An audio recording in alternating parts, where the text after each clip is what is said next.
Good evening, everyone. Welcome to Rotor Talk Live, Season 9, Episode 7, DJI Sales and Product Updates. Hope everyone is doing well this evening. Let's see who we got in here. Drone Shots, DD Fellows, Michael Wright, let's see here, RJ Redding, Logan, Lauren is here. Welcome, Lauren. It's good to see you on Drone Nation last night, Lauren. Captain Ray, welcome, Captain Ray. See who else we got. John Flynn, welcome, John. Let's see who else. Carlos Moran, welcome, Carlos. Joni Oki, welcome, my friend. Sergeant Rock, welcome. Good to see you. DD Fellows, Fly Guy Merrill, welcome. Steve Porter, sorry, Steve. Art, welcome. Good to see you. See who else we got here. I think I got everybody here. All right. Hey, I want to thank you guys last week. 750 views from last week's episode. That's probably one of the higher records in 9 years. So, and it was, just Ron and I doing our thing. So kudos to you guys. Thank you guys all so much. And I want to thank everybody who took time out to wish us a happy anniversary and to comment on the video.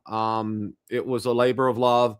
And it was a lot of fun, a lot of work, but it was a lot of fun. And it really brought a nice smile to my wife's face. And we had a great time celebrating our 15th anniversary. Working on the next 15 right now, that's for sure. So, and again, thank you guys for that. Appreciate that.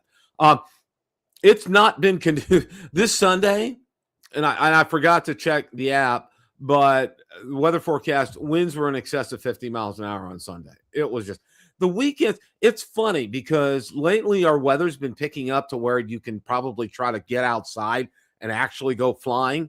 But unfortunately, the days that it's not really good now are like Saturday and Sunday. Okay. And, and one of the days we got to run errands, like do grocery shopping, go to the bank, that kind of stuff.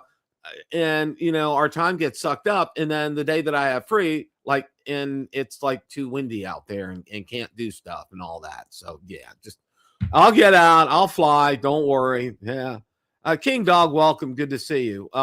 So that's kind of where things are. Ron's going to join us here in a little bit. And instead of we're going to talk Olympics. We're going to talk Olympic hockey tonight. So it'll be USA Hockey Nation tonight before we close up. So, oh, wow, Johnny. Yeah. Oh, wow. Well, actually, that's a good point that you raised, my friend, because right by us in Waimama, DD Fellows, yeah. I don't have my phone handy, but on the front of my phone, I have a countdown on there for how many days until I retire. Yes, it's on that phone. I see it every day. It's one of the best numbers seen going down that I've ever seen in my entire life. So yeah, absolutely. Dale's Drone, welcome. Good to see you. Thank you for stopping by. All right. So, one of the things that kind of hit me this week, I know there's not a lot to talk about, but it ended up that there actually is. And surprisingly so. I mean, I really, from everything I was seeing, I wasn't seeing it, but then I did see this first article that came popping up here was kind of a surprise, and it kind of came from out of the blue. Anzu discontinues Raptor drone series amid supply chain crisis. As you know, Anzu Robotics, and we had Randall Warnes on. We had him on a Rotor Talk, and it actually got the attention of the federal government, believe it or not. Warnes wrote, this is an official notice. Anzu Raptor series is no longer available for purchase due to several component shortages mandatory for further production, Warnes wrote, adding that strong demand last year, driven in part by behavior tied to NDAA 2025, caused earlier than expected stock depletion and disrupted manufacturing timing. However, he emphasized, we are far from done. We're committed to being a leading drone manufacturer, okay? The Raptor family consists of the baseline Anzu Raptor and the thermal-equipped Raptor T, debuted in the U.S. in spring 2024. The drones were built on the popular DJI Mavic 3 Enterprise platform. They offered features such as 45-minute flight times, hybrid zoom imaging, and optional RTK positioning. Let's see right here. The discontinuation of the Raptor series reinforces just how challenging it can be for emerging drone manufacturers to balance geopolitical expectations, international supply chain constraints, and technical dependence on established technology providers. For Anzu's enterprise and public safety customers who invested early in the Raptor platform, the announcement marks an unexpected pivot point and one that sets a new stage for whatever product comes next. Okay, well, it's not, Anzu Robotics is going nowhere. However, the Raptor is. This is what it kind of sounds like, and it's kind of like TBD. We'll see what goes on there. But the big thing with all this, Lauren, you're right, exactly. Okay, it's and you know what, Lauren, it's going to get worse. It's not going to get better. And everybody who thinks, these companies that think that they can, we'll build a better widget than DJI. Good luck and God bless, because brother, that ain't going to happen. It ain't going to happen in the short run. And I'm talking 5 years. It's going to take at least 10 years or so of dedicated heads down, dedication to get to that point. All right. It's going to take the kind of dedication. If they're serious about making a better drone, it's going to take the kind of dedication that it took the United States when Kennedy challenged us to land a man on the moon by the end of the decade in 1960. So it's going to take that kind of a challenge. It's going to take a lot of people stepping up to the plate to do this. And I personally, I don't see it. I don't see it. So, all right, we're going to move on here. All right. One of the things that, and I know 99% of you do this, and this is for the 1% that doesn't. All right, you follow the rules, okay? You follow the rules as a Part 107 pilot or as a hobbyist as they pertain to you. You do what you're supposed to do. All right, you don't do stupid things. All right. Well, guess what? There were some people that have done some stupid things, and the FAA said, you know what? We're not going to. We're going to make sure that if you do stupid things, you win stupid prizes. So FAA steps up enforcement against reckless drone pilots here. Big fines for high-risk drone flights. According to the agency, 18 operations that occurred between 2023 and 2025 resulted in fines ranging from $1,771 to $36,770. The largest penalty of $36,770 was issued to an operator who flew near emergency response aircraft during a wildfire in April 2023. Drones in wildfire zones can interfere with firefighting aircraft, potentially grounding operations and putting lives at risk. And we all know what happened with that, okay? That water, that aircraft that dumps water on the fires had to land because they had were damaged in the wing. Another operator was fined $20,371 for flying in restricted airspace near Mar-a-Lago, okay? And you don't need any explanation as to that, okay? Why, and again, I'll just ask for the sake of, my sanity here, you all know this, okay? Nobody wants to go to jail here, folks. And you do stuff like this, you play stupid games, you get stupid prizes, beyond these fines. I don't know. The air frequently carries TFRs, especially when high-profile individuals are present. We all know who that is, okay? You don't do this kind of stuff. It's just, beyond stupidity. Large public events were also a focus. One operator was fined $20,370 for flying over people at the Sunfest Music Festival in West Palm Beach, Florida, in May 2024. That drone ultimately struck a tree. Another case involved a $14,790 fine for operating near State Farm Stadium in Glendale, Arizona, during the Super Bowl in February 2023, one of the most highly secured sporting events in the country. In each case, the FAA said the operations posed risk to people on the ground, other aircraft, and public safety. Financial penalties weren't the only enforcement tool, okay? The FAA also took action against 8 remote pilots in 2025, suspending or revoking their certificates. One pilot had their license suspended after their drone became entangled with a paraglider in January 2025, forcing the paraglider pilot into an emergency landing. Another suspension followed multiple safety violations during a drone light show at Lake Eola in Orlando in December 2024. Flying over sporting events remains a recurring problem. One pilot license was suspended for operating over people during an NFL game in Baltimore in November 2024. All right.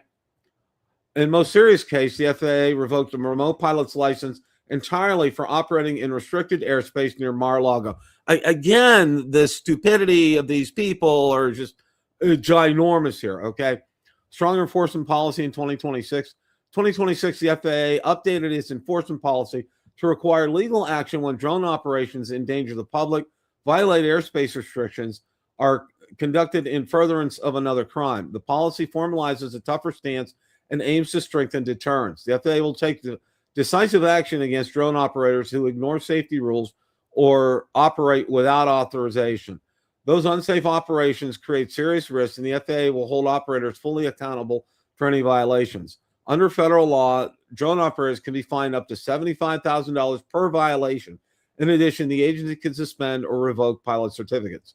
For context, many drone pilots, whether hobbyist or commercial operators, are required to pass the Part 107 and follow strict rules governing airspace operations over people and flights near emergency response activities. TFRs are frequently put in place around disasters, VIP travel, and major sporting events. The agency is also urging the public to report unsafe drone activity to their local flight standards district office. Officials say all credible reports are reviewed and investigated when appropriate. It boggles my mind here, guys. And correct me if I'm wrong. Logan. Yeah. I'm of the opinion here. Yeah. I'm of the opinion of, let's, and I got to say this, the FAA, I'm glad they're picking this up, and I'm glad they're enforcing, and I'm glad that people will get caught. Okay. So don't think you're going to get away with stuff when you do this kind of stuff. All right. Number one. And number two, okay, what are you trying to gain from this? Okay. Because if you go out there on YouTube and you put a video out there from this, the whole world knows it's you. Okay. The law enforcement will come after you, and they'll be knocking on your door faster than it could take you to go from the living room to the dining room. All right. And the other thing is, all right, the FCC's been cracking down, on ham radio, illegal ham radio operators for years, and some of the things that they do, which are really, that's a whole show in and of itself. I can talk to you guys for hours on end with that. There he is. How are you, sir? Bill, how are you tonight? Good. Talking about rogue drone operators and fines and all that kind of good stuff. Yeah. Ron, okay, tell me this. All right. A TFR is in place around Mar-a-Lago. Okay. And everybody knows who goes to Mar-a-Lago. Okay. Right. Why on God's green earth would you violate a TFR just to get a video over there? I mean, yeah. I mean, I don't know the exact things of the story, but when the president's there, the TFR goes almost all the way up to where we have our meeting in Jetson Beach, Florida. So I mean, somebody may be flying in that TFR, way far away and not think they're in it or whatever. I don't know the specific story. Were they flying right over the president's home, or were they just flying within? It almost goes, it's a long way from Mar-a-Lago to where Stewart, Florida. It could go 30, 40 miles. Yeah, it's a wide-reaching TFR, and it's done that way on purpose. And I'll give you an example. If you were flying at the South Florida Drone Meetup, off the causeway there, and you were flying south and you went too far across that causeway, you may be into the TFR. Yeah. Oh, yeah. Oh, yeah. And it's almost like, I've heard talk that they may at times, if the Mar-a-Lago's primary resident there decides to show up and stay there. Well, what if after his presidency, he decides to, he's going to live there full time? Are they going to have a full-time TFR around there or a reduced one? Who knows? They might. And, and you got to plan accordingly for stuff like that. Yeah, You know, it's just I don't think so, because I live close enough to former President Biden. When I'm near at the bottom of New Jersey, whatever, there is no TFR in effect because Biden's is home in Wilmington or down at the Delaware seashore. So okay. yeah, I So mean, okay. I'm only using that as an example. So. Yeah. Yeah. So, and the thing is, some of those TFRs are so far away, like say in Stewart Beach, no drone that we know could fly from there to Mar-a-Lago. That's true. That's very true. So, and I understand the TFR is not in effect just for us hobbyist droners. It's in effect for manned aircraft that really that's commercial that's commercial and private pilots. Yeah, they can't. Nobody can fly in there. I mean, that's just you risk. And if you're flying in a private aircraft like that, you could risk being shot down. Okay, that's how serious they take this. And of course, if a commercial airline had to use that space to get to an airport, they could probably get a waiver. Yeah, I would think that would be possible. So, because I mean what's the airport down there? The one near Palm Beach. I'm trying to think of the exact name, whatever. That's got to be the TFR, but traffic still comes and goes there. Yeah. Well, that West Palm Beach is it? West Palm Beach, yeah. And that's got to be in TFR, and the airlines still go in now there, regardless if the president's there or not. Yeah. Now, we've reached the part of the show. We're going to be talking about DJI for the rest of the show. And, the first thing that I wanted to talk about right here was, and I know you guys talked about this last night, but I mean, this is just crazy, Ron. This is just absolutely crazy. The original DJI Neo is $149 on Amazon. I mean, what more of an invitation do you need to punch your ticket to get your first drone than this? I mean, no, I didn't get a chance to get around to it last night. I wanted to ask the panel, how much was that drone, just drone only, when it came out? I'm thinking it was somewhere like, it was $229. Am I off on that, or was that the price when it came out? I think you're right, Ron. I think you're right. It's been a minute since I looked to see what that is. So I mean, that drone is, I don't know, it's like 40% off the original price or something like that then, Bill. Yeah. I mean, and we all know this is the type of drone, if you already have any recent DJI controller, you go fly it with that controller. Yeah. I mean, you can buy the drone alone. Okay. And what I did when I got my second Neo 2, I just bought the drone alone by itself. Yeah. Then I bought the antenna for it, so I could hook the antenna on the back. The module. So I mean, and that's all I needed, because I had batteries, I had controller. I'm good here. Right. Yeah, you don't need your fifth RCN3 controller. Right. Now it shows the different combinations here. One battery controller free, $149. 3 battery combo controller free, $219. A Neo Fly More combo RCN3 plus batteries plus hub, $259. Neo Motion Fly More combo FPV gear plus 3 batteries plus hub, $399. Bill, that may be the best deal at all, because aren't those goggles that come with it? The box ones they're almost like they're like $250, $300 just on their own. Just on your own, exactly, Ron, exactly. So that makes that an absolute. And the motion controller is like $100 or whatever. So I mean, that's a real good deal on that last one if you intend to fly with goggles. Exactly. Okay. Now, and not to be outdone on this, all right, is now the Mini 5 Pro. And again, I keep bringing this up, and there was another article on Drone DJ about it, but I mean, it's worthy of saying it again. It's on sale. Okay. And it's $759 on Amazon with Amazon Prime shipping. I mean, you cannot beat that. It's like 2-day shipping for most places where you're at. And oh yeah, by the way, I want to throw this in. Where I live right now, it's technically near Ruskin, Florida, and we have a distribution center here. I have the option to have things drone delivered to my house now. From Amazon. From Amazon, correct. Wow. I'm going to do that one of these days and go out there and film them. Okay. Exactly. Yeah. So, but yeah, here we are, the Mini 5 Pro. Hey, Joe And Noki helped us in chat. He said the original price for the standard Neo was $199 if you just got the drone.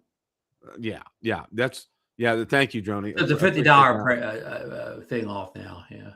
exactly. Okay. Now, what makes the Mini 5 Pro drone so special?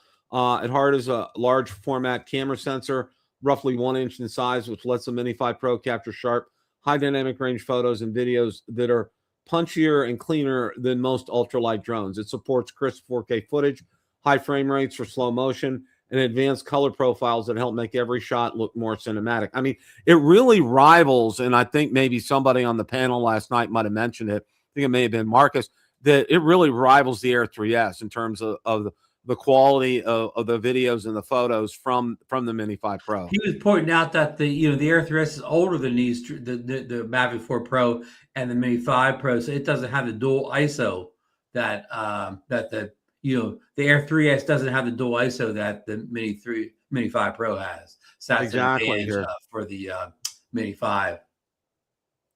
And one of the things here, 3 intelligent flight batteries, which dramatically extend total airtime. Instead of a single battery's 30-minute plus, you're looking at roughly 100 minutes of total flight time.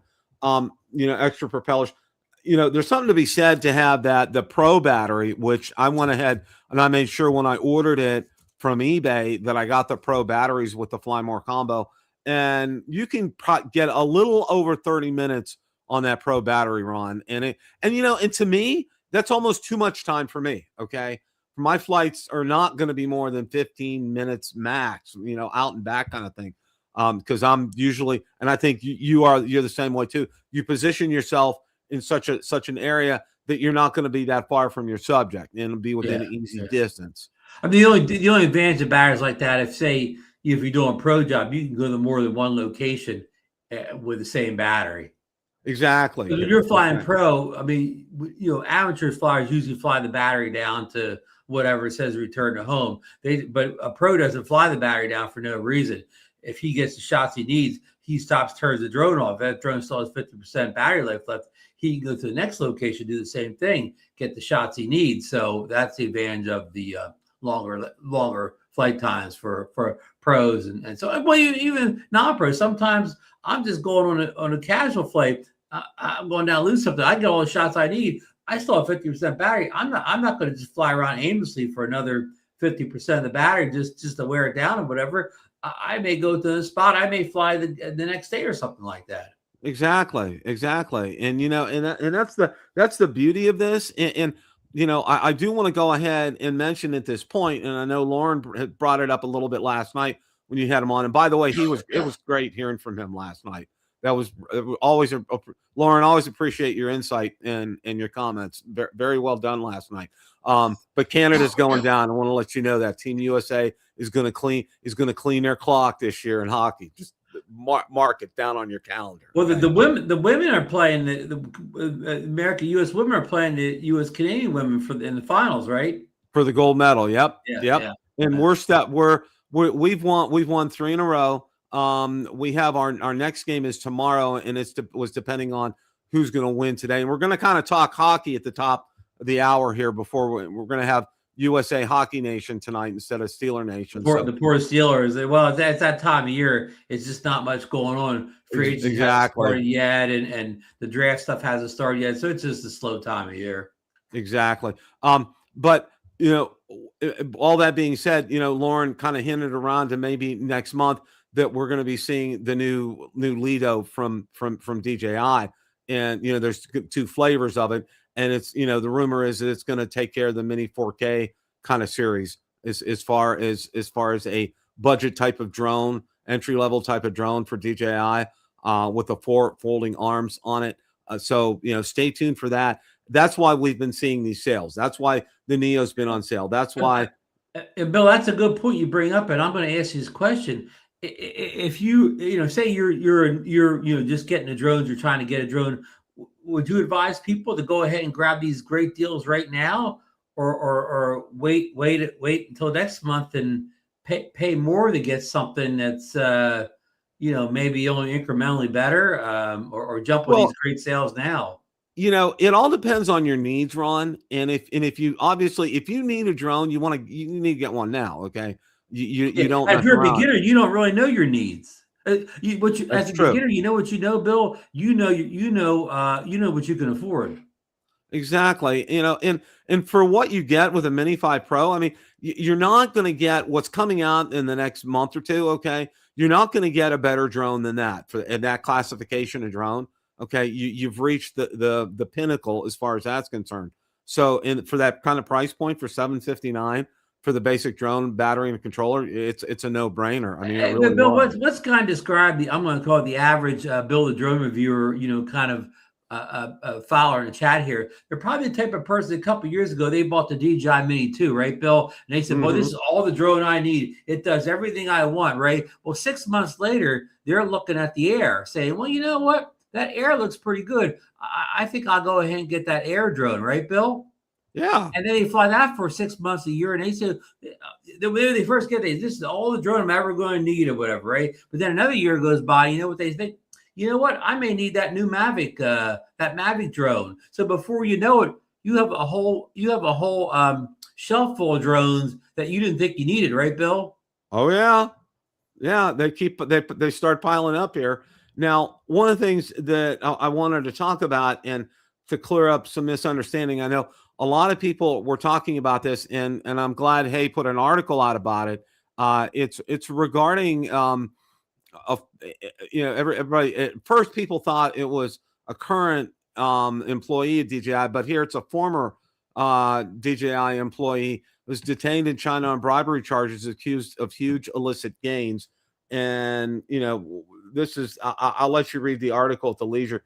Development DJI's former sales VP Juan has been criminally detained by Chinese public security authorities in February 2026, accusing accepting bribes as a non-state employee. The scope, he was fully responsible for DJI's global sales strategy from 2019 to 2024. Investigators described huge amounts of illicit gains obtained through channel partnerships and order allocations. The pattern, this is DJI's second major corruption crisis. In 2019, an internal probe exposed CNY, that's their so many billion, 150 million in supply chain fraud involving 45 employees. The company has not publicly commented on this detention. DroneXL has reached out to DJI for comment. Okay. He faces China's private sector bribery charges after 5 years running DJI sales. Well, if anybody would know the system, he would know the system. He would know how to work it, and it looks like he obviously did, and he took advantage of it. But that's just when you think you're getting away with it, you're not. And I don't want to spend a whole lot of time on this other than to say, it's everywhere. Okay, it's not only here in the United States. You can see it's international as well too. Whenever there's a lot of money on the table, it's going to happen. Yeah, and this is something, and read DroneXL's take on it. High it's a good article. He always writes good articles here, and definitely I think this is something you should probably check out at your leisure. But I wanted to make sure that people knew he's not a current DJI employee. He's a former DJI employee. So just to kind of set the context on that straight, because I had several people ask me about that, and I wanted to make sure that we knew that. And going forward, that's where we're at. I think it's important to note here, that when you get into positions like this, it's easy to go ahead and do things like this, and you think nobody's watching you. All right, when in reality, the way things are today, Ron, everybody's watching. There's a camera somewhere. There's a camera on your laptop. There's recording devices. There's smartphones. People are watching. There's all that's being done all the time.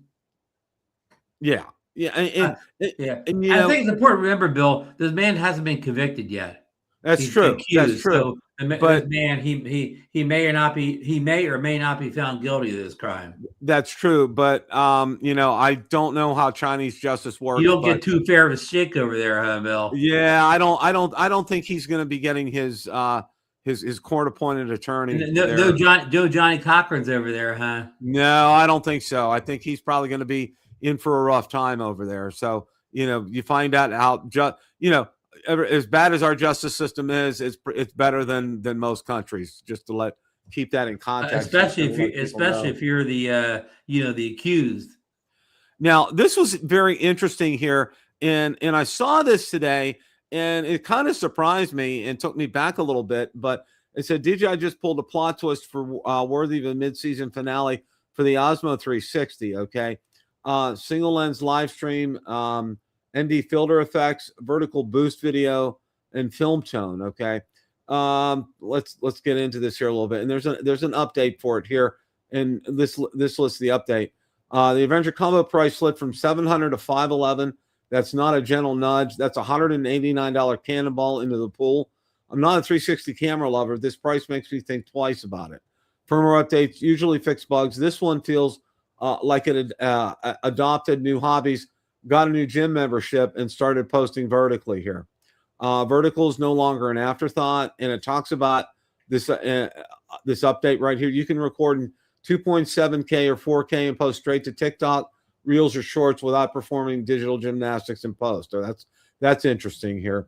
Live streaming gets a personality. Live streamers also got an upgrade that feels less security camera and more like mobile TV studio. Using DJI Mimo app, you can switch between the front and rear lenses while broadcasting. That means you can react, turn, show the scene, and come back to your face without breaking the flow. It's storytelling with options instead of static webcam vibe.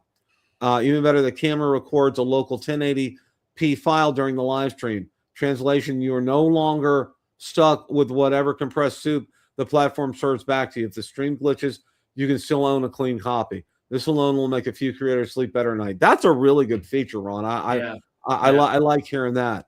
Film tone and digital ND without the gear bag. DJI also adds multiple film tone color profiles. Some are cool and balanced. Some boast vibrancy for landscapes. There's even a retro urban look for creators who enjoy making concrete look poetic here. Film tone, Osmo 360 now offers a range of new film tones such as CC, NC, and TR. With a single tap, you can create a unique visual atmosphere for your 360 videos here. ND filter effects, it shows these. A Pocket Studio at a not so painful price. I mean, they lowered the price and they made it very attractive here, Ron, to people who would be, wanting to take that plunge. And I think the large part of it is for content creators like us, we don't see, adding it in our workflow. And I know when you guys had Eddie on, and I heard him say something to the effect, I'm going to shoot a lot of footage here, and it's going to take me hours to maybe get 30 seconds of footage out in my video here, for like a B-roll or something. Instead I'll use like a GoPro Hero or an action cam to do that, and it will suffice. So I mean, it's a good deal. Yeah, I mean, the biggest thing holding the DJI 360 camera back is it doesn't have replaceable lenses. Whereas competitors, Insta360 and GoPro, have user replaceable lenses, and those, being you have those dual lenses, are easy to scratch. Camera's easy to tip over. So a footnote, Bill, even the little DJI Nano camera got the film tones with the update this week. Oh, wow. Okay. I need to get mine out and going here. Like I said, I haven't had a chance. Ron, this weekend on Sunday, I know Joni Aoki responded, but our winds here were around 50 miles an hour on Sunday. Wow. It was not conducive to flying, for sure. We had that the weekend before when we had the 50-mile-per-hour wind, because this weekend we actually had a decent day on Valentine's Day on Saturday. Yeah, we did too. Saturday was very nice. It was real nice here. Now, one other article, and this is on the Mini 5 Pro, and I'm glad Sean shared this, because I think this is really good here. Okay, and a lot of people have seen it and commented on it, but they didn't know what it was. Where you can get the images off of the sensors themselves in black and white, and it's called Vision Assist. All right. And it really lends a great perspective. I have that on the Mavic 4 Pro, and I absolutely love it. And Sean points out that first appeared on like the the Mavic 3 series and the Air 3 or whatever. So it's been around a few years now. Right. And I really, and Sean walks you through on how to use that here.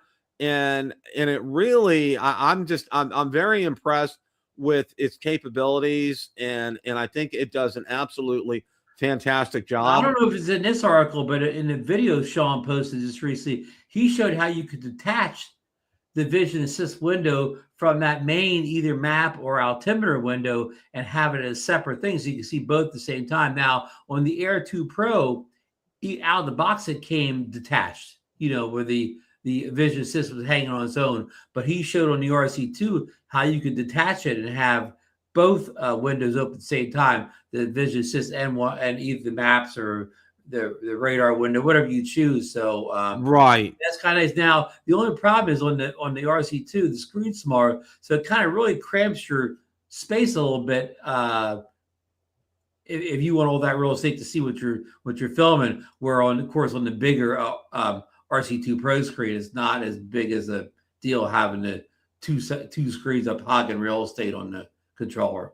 Yeah, the first time I saw it, I was so impressed. Well, that's a good point. And now one of the upgrades is, I don't know how long it's been around, but now when you go to move one direction, the vision assist camera will actually show you that way. Where in the old days you had to do it manually, but now it just automatically goes the way you're like if you're flying to the left, it'll show you the left.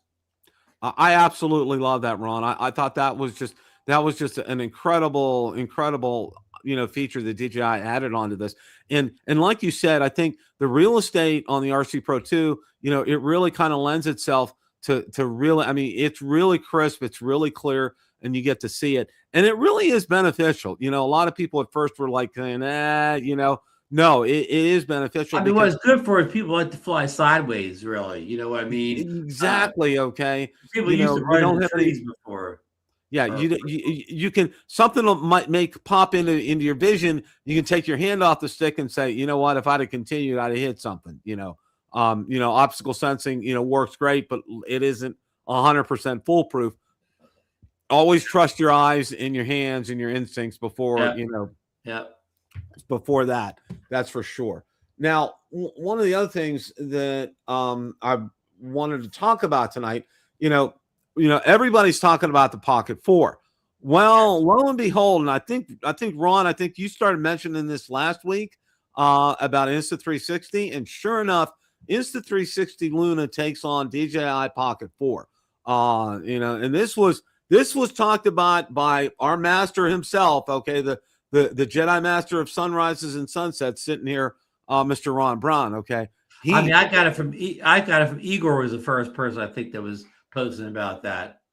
Exactly here. Okay. And here's kind of a peek at it. And it's real interesting because, it really, with the dual lenses up here, and it looks like Wally. Yeah. I was going to say it does look look a lot like, pocket camera that looks like Wally, I think it's going to be a hit. I think it's going to do well. You think possibly they could get the market before DJI?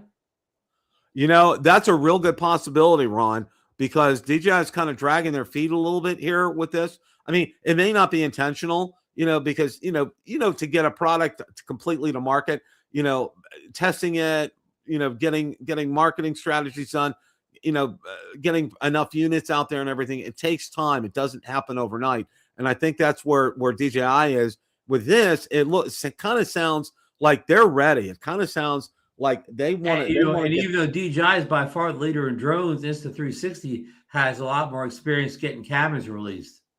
Exactly. Okay. So I'm thinking, this is going to probably happen sooner rather than later. So we should step back away from both of them to come out so we can figure out which one is the best or which one is the most affordable. Yeah, and it says right here, Luna is just not a new camera. It's a strategic punch thrown directly at DJI's core product line, wrapped in an adorable face of a Pixar robot.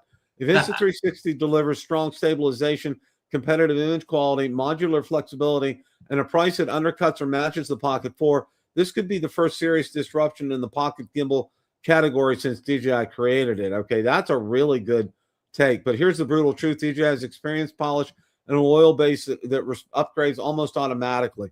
Pocket 4 lands with major sensor improvements and refined software. Luna will need more than personality and dual lenses to win. Still, competition is good. It forces innovation. It forces better pricing. It forces companies to stop playing it safe. Okay, so with them coming out with this announcement right now, Ron, and the delay with the Pocket 4, I got to think that Insta360, if they can get their acting gear and get this out to market here, they're going to probably they're going to get their share of people who are considering the Pocket 4 and say, you know what, it's not out. I don't know when it's coming out, but the Insta360 Luna is out. We're going to take a look at it and see what it's like. So we'll go ahead and pick one up. Yeah. I kind of think that that's where we're at with that. I mean, it's not that far off as far as that's concerned. And maybe now, with two competing Pocket devices, maybe that'll help keep the prices down on them a little bit. Yes, in the article, that's a great point, Ron. Competition is always good, especially in terms of prices with this, and I think it will keep the price reasonable. I think it'll keep DJI in check. So nobody likes to get undersold in the market, right, Bill? Absolutely. Here now, the next article here that we have, and I'm real thankful for this, okay, because I think our good friend Jasper Ellens did this article here. The real DJI AVATA 360 leaks video promo features and release date here. All right, because there's been a lot of talk about it, and I think Jasper decided, you know what, let me go ahead and level set some things here, okay.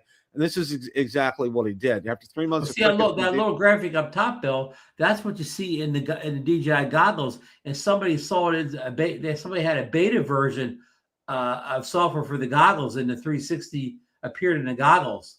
There you go. Okay, there you go, right there. Finally, a leaked video showing the upcoming DJI AVATA 360, and that's what you just talked about. Happy to announce the release period at the end of this article. Cheers, he said. Okay. And there's the image right here. I don't want to play. They have a little video. Yeah, we better not play it. Yeah. Because I don't want to get dinged for that. But this is the image of what you see. What Ron was just talking about right here. AVATA bundles and prices. AVATA 360 drone only, $499. AVATA 360 with the RC2 bundle, $699. AVATA 360 Fly More combo, RC2, looks like $999. AVATA 360 goggles N3 combo, $1,200. This will destroy expensive anti-gravity drone, if you ask me. Okay, he's probably right. Bill, so go back for a second on his prices. Their prices are the same prices that got leaked at the beginning of the year, only January. So nothing new there. Right. But Bill, do you really think the prices will be this good on this drone, or you think this is wishful thinking? No, I think it's very much within the realm of possibility, Ron. $499 for that. And, and let's face it, the AVATA 360, it's a grown up, it's an older brother of the Neo 2. All right. It really, you look at the AVATA 360, it looks a lot like the Neo 2 in every respect, but it's like an older brother who's grown up here. All right. And you think the day after that the 360 is released, that the anti-gravity will take a big price cut? Oh, I'm sure it probably will, Ron. I'm sure they most likely will. Let's jump into the DeLorean and revisit the leaked promotional pictures. Let's look here. And he's going through that. Drone AI leaks, fake or reality. Spend some time talking about it. And you guys can go ahead and read that last picture, the one Igor just released a few days ago. That's a new one. We haven't seen that one before, with the drone on the carpet with the battery hub or whatever. That looks like a real picture rather than an AI picture, because I agree, Ron. AI picture would never throw the fold up landing pad in there and whatever. So I think that's a real photo. And I agree, because you also look at things aren't square, because AI pictures, everything looks perpendicular, everything's lined up. Things aren't lined up in this picture. Somebody just randomly put that in their carpet floor. Yep. Yeah, they're kind of askew there. And AVATA 360 releases in March. Now, we always talk about this. We say March or whatever date we're saying, but usually when they say March, they don't mean March 1st, Bill. They mean closer to March 31st, right? Right. So, just because he says March doesn't mean, oh yeah, March 1st, I'm gonna be able to get this. I would even start looking until at least the 15th, right? Yeah. Now, all I can say is it'll be a March release, and that is expected to launch in mainland China first. Okay. Right. Of course, that's where we get our drones from now, anyways, Bill. Yeah, we're gonna get them from China anyway. It won't release in the U.S. anyways. Yeah, we're gonna do that. So, and again, and I think what really intrigues me here, Ron, is I think DJI has done real well in terms of trying to get people on board with the 360 kind of thinking. And their attempt at the first 360 was good, but they need to look in terms of being able to do the replacement lenses on there, which is a real critical thing. But I think with this, I think they probably have refined the app. I think they may have refined the processing on this, because I think a lot of people want to embrace this and want to use it, and they'll be able to use this. And I think the thing for me, I mean, I jumped on it when I could use it with my regular controller. Okay. When I found that out and I didn't need goggles for something like this, I said, sign me up. All right. Plus, rumors say you'll be able to use this in single lens mode. So you won't have to shoot in 360. You can just shoot in like a normal, just shoot normal video. That's the rumor on this. Exactly here. And I think that's really going to kind of lend itself. And I think if I'm right, if I'm not mistaken, okay, when this does come out, you're going to see anti-gravity prices drop drastically. Okay. They're going to take a nosedive on this, because I think this thing is so even if you're thinking about getting anti-gravity, just kind of hang out for that price cut. Yeah. If that's in your ballpark. Look what DD Fellows is saying in chat. He said anti-gravity announced that the stick controller for their drone is coming out in July. I mean, that's great, DD, but if DJI 360 comes out in March, that's like 3-4 months later. It may be too late by July, right, Bill? Yeah. That stick controller needs to be out the day before the DJI 360 drone is released. Exactly. DD Fellows, I think all of us are with you on that. I'm not going to get it the first week though, because I want that price to settle down. Yeah, I think Ron, well, I don't know if it is $499. I don't think you're ever going to see it lower than $499. But what I think, Bill, is those Asia sellers, they're not going to sell the $499. They're going to sell for $599 or higher for, like you said, probably the first week or two, and then you'll see it eventually dip down closer to the $499 mark. Exactly. So hang on, hang tight. And I know DD Fellows, you want to get it, but a week later than getting it a week sooner than later is not really going to make that much of a difference. And who knows, that week sooner, it may rain that whole week or whatever. You may not fly it anyway. Yeah, you buy it, and then that was like, I'll never forget when I got my Mavic 2 Pro, when it arrived, the day it arrived, it was one of those Saturdays that did not, it was like rain, and more rain. Okay. It wasn't going to let up. So I had to wait till the next day. And even the next day was kind of dicey. I had to dodge between the water drops out there. Yeah. But yeah, I mean, that old adage, it's like, when you get something like this and you have to use it outside, of course it's going to rain. You're going to have inclement weather. I mean, that's an old DJI who loves to release mini drones and follow me drones in the winter. Every time a mini drone or a Neo or something comes in, it's always on the worst winter. It's always on the worst weather day of the winter, or early winter. Yeah. Oh, that's a given with this. At least the summer weather, even if storms are coming through, you may be able to bounce out between a storm. That's true. That's very true. So, so hang tight. There'll be a major blizzard that day. Yeah. My advice for everybody is to hang tight with this and wait till it comes out. And wait, like I said, if you have the money in your pocket and it's burning a hole and you got to get it, go do it. But if you're Daddy Warbucks, just to spend whatever. But if you want to do like Ron and I did before, and I don't know who it was, but somebody responded back to me, Ron, because I told him to wait for a week. He messaged me and he said, Bill, thank you. I waited a week and I got it for $100 less. Okay. So, the old adage, it's true. You wait a week on these, you will pay less money for it. All right. I know John Joneflower, he hasn't got the Mavic 4 yet, but the prices are way down now. He saw somebody selling one with the RC2 controller for like $2,500 or something like that. RC2 Pro too. So the deals are getting better and better on the Mavic 4 Pro. They sure are. And Johnny was smart in waiting on that. I mean, that's SuperGeo .com says anti-gravity goggles are hard to beat, and I did hear that from many people that they thought the the anti-gravity goggles were the best goggles they used yet. So yeah, that'll be, you know, we think DJI is going to use the same goggles that they have now, so they won't probably be upgrading their goggle game here. Yeah. Now, unfortunately, I didn't not a chance to look at the inside the anti. I saw the drone, I saw the goggles, but I didn't get to look through the, you know, the goggles feed on them. now I want to go ahead and put this article up here, and this is from our friend Vic Moss, and I thought it was important enough to include this in tonight's show here, because you know, let me go ahead and get that article up here. And there. Okay. Now, comments to the White House, why the U.S. community must speak now. You know, and he gives an explanation of that. And then he also goes through how to contact the White House. Now, I actually did this.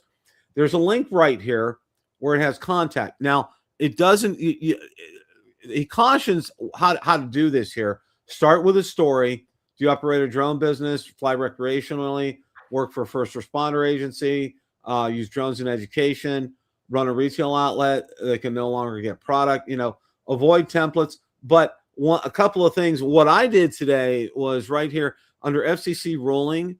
I just pretty much carbon copy that. Now, it only takes 4,000 characters, and this took about 2,000 right here. And then in the rest, I went on display to say, you know, I've been a Part 107 SUAS pilot since 2017. I have a drone channel called Build a Drone Reviewer. You know, it's educational in nature, and we serve the drone community at large, both the hobbyists and Part 107 pilots. You know, when you're doing that, and you know, there's different. And he suggests to go ahead and send it in different sections, and that's what I'm going to do tomorrow. I'm going to do a different one on the seizure of DJI shipments.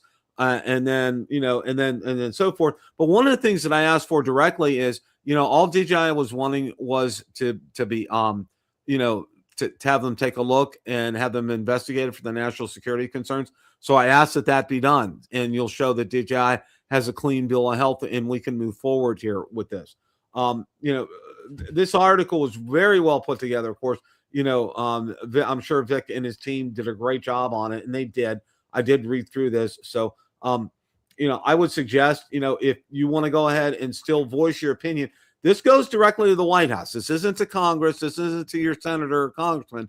This goes to the White House. And I'm going to drop this link here in the chat. I'm also going to make sure that it will be out there. There it is right here.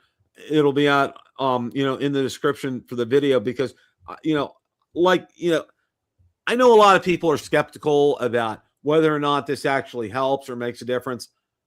You know, it can't hurt is my response in something like this. And it's pretty easy to cut and paste and to fill out that form, and you get an acknowledgement that it's been sent. So, you know, I did it because I felt it like it was a good thing to do. So you guys can decide what you want to do, but you know, it's my opinion is I think it'll serve you guys well if you go ahead and do this. So so I would definitely recommend that. I would definitely recommend that. So, you know, we're at the point in the show, and I'm going to say, you know, what, you know, it's not, you know, and I don't have a banner up for it, but we're going to talk about Team USA Hockey Nation right now, because, you know, this is the first time since 2014 that the NHL has been playing in the Olympics. And it really, I mean, this whole schedule, I mean, there's really, you know, the NHL shut down the month of February. They're over in Milan, you know, for this. Now, very interesting tidbit right here. One of my wife's former coworkers was on Team Italy's women's hockey. And she went over from here. She lives here, you know, in Florida. She went over to see her niece play over there, which was fantastic. Of course, Italy got eliminated, but my wife's friend said it was very thrilling to be able to go over and watch them. And it's really kind of different. One of the things, Ron, is they have a pre-locker room, then they have an actual locker room, because they have to stage teams because they have so many teams coming in. I mean, one game's over, they put a clean sheet of ice out there. Next game, I mean, it's like, you know, they keep going through this because they have so many teams that have to get out there and play. Now, one of the things that I think a lot of people aren't aware of is, the two best teams out there, and I think they're probably going to meet for the gold medal game, will be Team USA and Team Canada. All right. Now, you talking men's or women's? Men's. Men's. Okay. Without a doubt. I mean, the Florida Panthers had the most NHL players in the Olympics. They had 10 go out there. 2 of them went to Team Canada. 2 of them went to Finland. One went to Latvia. Another one went to Sweden. And see, the thing is, with a lot of these teams, you get like Sweden and Germany and Finland and everything. They have good talent on there, but it's not like NHL caliber talent for the whole team. That's why your teams like Team USA and Team Canada usually do better, because most of their squad is NHL players and not amateurs. They're professionals, and that's why they'll get to that round. So it's going to be exciting. The games are on. What's nice is you can watch the games live. They're on during the day.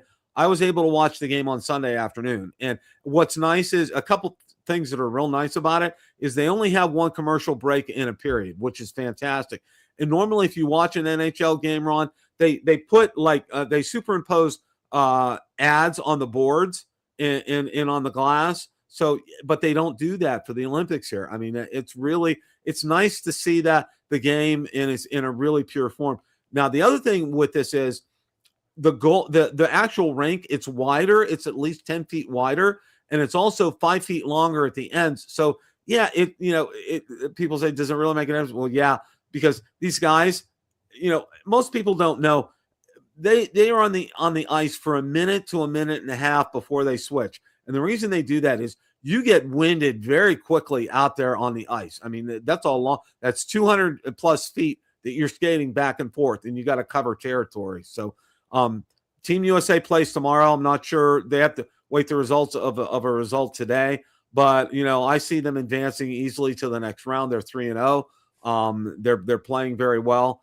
Their big guns are really producing for them. So we'll see. Is someone so well put, okay, in said, what do you want to bring back from Milan with you? Gold medals? He said, Canadian tears, he said. So I'm like, there you go for that. So Ron, any words of wisdom here before we wrap up things? No, not really. We're just, we're kind of on a watch here for these, what we, sadly to say, what we think will be the final DJI drones to get FCC approval. So kind of in no hurry, because we're hurrying ourselves to the end of the release cycle at this point. So, I'm excited to see what the Pocket offers and the competing product from Insta360 as well. So that's going to be very interesting too. Whether we'll get any more Pocket cameras, we don't know. I mean, again, I'm confused. If they ban everything from DJI, including cameras, the one that how's Insta360 are going to get their cameras out if they're banning all Chinese cameras?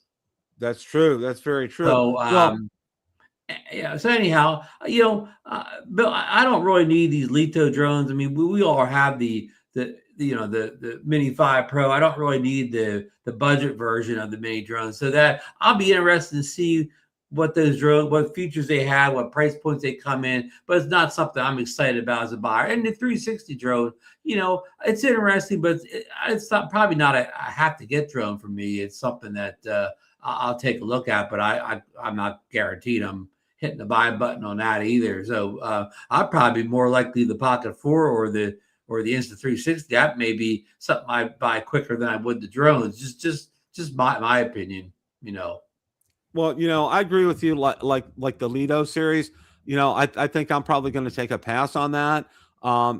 It's you're getting a watered down version of what we currently own right now. And I'm sure it'll have a good price point and it will attract a lot of people. It's like the Mini 4K. I don't have one right now. I had the Spectre Mini, which was really the same drone. I liked it. And, the thing with me now, Ron, is, we've gotten spoiled. I've gotten spoiled with having a controller with a screen built in. Okay. It's just, I'm sorry. It's a real pain in the butt to get your phone, get it lined up so you don't hit the volume buttons, and get your cable plugged in and make sure it fits in there and everything. And it's a real pain in the butt to do that. And you don't then have once to you do get that. outside the brace, suddenly you can't see what you're doing. Yeah. And with the Well, new you controls, I'm sorry, I take that back. You have an Android phone, so you don't have that issue, right? right. Yeah. So, all in all, I think, what you said makes a lot of sense. I'm real curious. There's a couple things that are starting to pique my interest a little bit. If that Osmo 360 had replaceable lenses, I would probably be taking a serious consideration at it. But because if those lenses break, you're kind of Yeah. screwed as far as that's And concerned. the thing is, the version 2 will have them. Whether the version 2 is available for sale in the US is the bigger question. Yeah, that's a much bigger question here. And somebody so astutely pointed out here is, and I saw this is kind of what I'm going to close with is, okay, they're allowing firmware updates to our drones that are breaching national security, but yet we can't get them here in the US because they're officially they're blacklisted, but they're allowing firmware updates to blacklisted products. I mean, just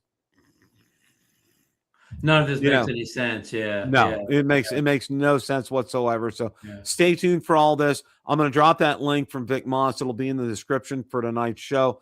I want to thank you guys. You guys did great in the chat tonight. It was fantastic. Great show last night on Drone Nation. That was great having Lauren on. That went really, really well. And hope things are well with you, Lauren, up there. And as always, guys, remember, it's a great day to fly. Take care, and we will see you next week. Good night, folks.